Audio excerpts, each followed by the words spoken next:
No niin, kaikki me tiedetään, että liikunta ja urheilu on todella tärkeää ja laulaminen on kivaa. Mutta miten nämä kaksi asiaa liittyy toisiinsa?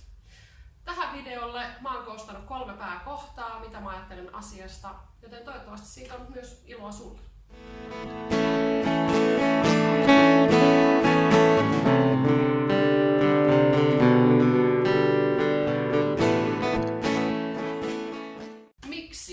Miksi on aika hyvä kysymys. Miksi laulajan pitäisi urheilla? Ja no, aika simppeli vastaus siihen on se, että laulajan keho on meidän instrumentti. Ja pähkinänkuoressa, mitä huonommassa kunnossa oot, niin sitä huonommin yleensä myös laulu sujuu. Eli vaikka lauluun liittyy myös tekniikkaa ja tämmöistä hienosäätöä, niin kyllä se myös meidän yleiskunto vaikuttaa myös siihen, miten me onnistutaan siinä laulusuorituksessa. Laulaminen on siis erittäin fyysinen laji ja me käytetään muun muassa meidän tukilihaksia muodostamaan ääntä ja kontrolloimaan sitä ilmavirtaa, mitä sieltä tulee. Joten jos meidän lihakset ei jaksa tehdä sitä tarvittavaa työtä, niin silloin yleensä lopputulos menee aika pitkälti metsään. Omasta näkökulmasta, jos mä en harrastaisi urheilua tai minkäännäköistä liikuntaa tai muuta, niin ollenkaan, niin mä en pystyisi kyllä laulamaan sillä tasolla, mitä mä tällä hetkellä teen. Eli siellä on just kaikkea säröäänestä cleaniin, ihan kaikkea se vaihtelu intensiivisen laulun välillä sit kevyempään, plus sitten otetaan vaikka ihan tämmönen keikkatilanne. Mä juoksen siellä kuin hullu ympäri pitkin poikin lavaa. Mä hengästyn, niin kaikki nämä, mikä on tullut myös koettua, on se, että kun hengästyy, niin se laulun kontrollointi ja kaikki muu muuttuu paljon vaikeammaksi. Joten se, että mä esimerkiksi harrastan paljon vaikka pyöräilyä, uintia, juoksua, sillä mä kehitän omaa kestävyyskuntoani ja silloin ei hengästykään niin pahasti. Plus sitten kaikki staattiset harjoitukset, vatsalihaslankut tai ihan vain niinku toistoharjoitukset, niin ne auttaa mun lihaksia sitten jaksamaan semmoiset pyrähdykset ympäri ämpäri. Ja silloin myös se äänentuottokin on paljon helpompaa. Mä halusin ottaa tähän myös näkökulman tähän miksi-kysymykseen. On se myös, että olisi selkeänä itselle, että miksi haluaa urheilla, koska itse mä oon aika mukavuuden halunen ja mua ei saisi kirveelläkään tonne metikköön juokseen ja mieluumminhan mä olisin kotona katsomassa Netflixiä ja syömässä sipsiä, mutta se on ollut itsellä aika selkeä just tämä, että jos mä haluan laulaa tietyllä tavalla, tietyllä intensiteetillä ja onnistua siinä, niin se on pakko tehdä sen asian eteen jotain muutakin kuin vaan maata sohvalla. Ja tämmöisen esiintyvän artistin näkökulmasta, niin kyllä se täytyy myös sanoa, että ulkonäköpaineet iskee välillä. Ja sen takia on mennyt itselläkin välillä sekaisin se, että miksi urheilla. Että onko se enemmän sen takia, että musta saa hyviä kuvia lavalla, näytän hyvältä, allit ei heilu ja perse on kiinteä, vai mikä se oikea syy siellä on. Et sitä on aina hyvä palautella itsekin mieleen, sitäkin mä teen aika usein. Ja toistaiseksi ollaan ihan hyvällä tiellä, että urheilu on se syy ja laulaminen on se syy, minkä takia tätä hommaa tehdään.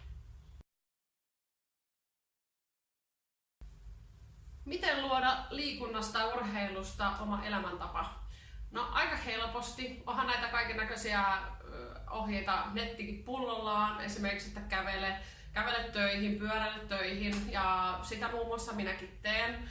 Mulla on semmoinen 5 kilsaa yhteen suuntaan kotota tänne mun laulustudiolle ja sehän aina menee mukavasti säästä riippumatta pyörällä, välillä myös kävellen. Siitä mä saan sen mun perushyötyliikunnan. Mä oon yrittänyt luoda sen oman tahdin tehdä sitä liikuntaa. Mä tiedän, että on erilaisia liikkujatyyppejä, jotkut tykkää mennä heti aamusta kello 5 ennen töitä vaikka salille tai uimaan tai sitten myöhäisyöstä joskus kello 11 maissa ja täytyy todeta, että se ei ole todellakaan mua varten. Mutta ehkä myös sekin, että miten mä oon valinnut tämän oman työni, mulla on yrittäjänä vähän enemmän mahdollisuuksia valita sitä, että mitä mä teen ja mihin kellonaikaan. Mutta tärkeintä koko hommassa olisi kuitenkin tehdä se liikkuminen myös omilla ehdoilla. On myös ihan tervettä hyväksyä se, että meillä kaikilla on hyviä ja huonoja päiviä, ja myös laulaminen menee sen mukaan. Eli ihan vaikka vireystaso, oot nukkunut huonosti tai jos oot syönyt huonosti, kaikki tämmöinen vaikuttaa siihen yleisjaksamiseen ja myös laulamiseen niin, että urheiluun. Joten siinä kohtaa on ihan hyvä olla armollinen itselleen, valita vaikka ne tehtävät harjoitteet sen mukaan, että miten sä itse jaksat. Eli tässä olisi hyvä opetella kuuntelemaan myös omaa itseään, omaa kehoa, omaa mieltä, missä menee sun rajat, mitä sä oot valmis tekemään. Ja ei tarvi aina olla satalasissa tekemässä kaikkia ihan vitu täysillä, vaan sen mukaan, mikä tuntuu susta hyvältä.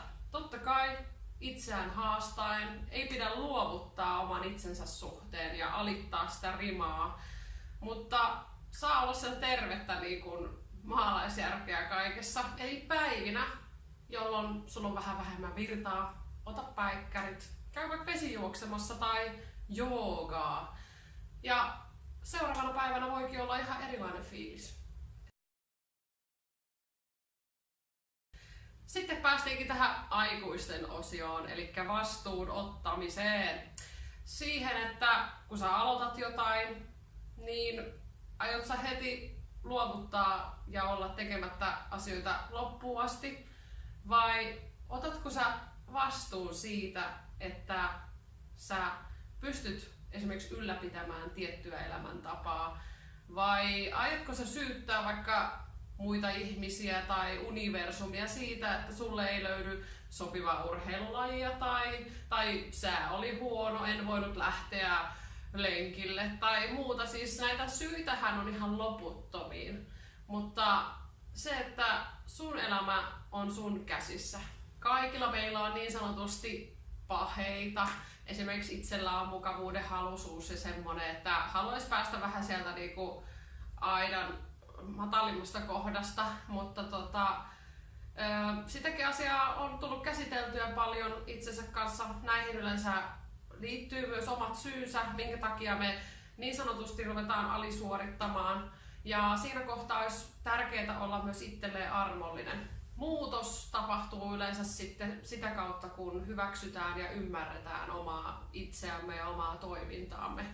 Ja semmoinen turha itsensä piiskaaminen, sättiminen, mitä harrastan itsekin todella paljon, niin yleensä vaan lannistaa eikä kyllä kehitä ketään yhtään mihinkään suuntaan. Tässä oli mun ajatuksia aiheesta laulaminen ja urheilu. Jos tää herätti sussa ajatuksia, niin heitä ihmeessä kommenttia tähän videoon. Jos toivot jotain uutta aihetta, mistä voisin höpötellä, niin pistä siitäkin viestiä tuohon alle. Että ei muuta kuin hellurei ja hellät tunteet, jatketaan tästä.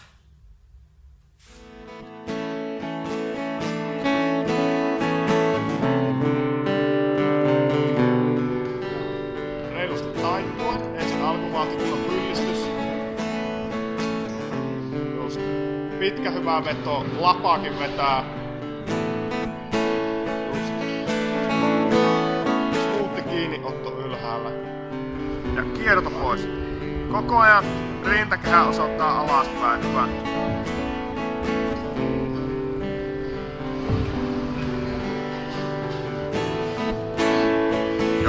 Joksoo. Hyvä.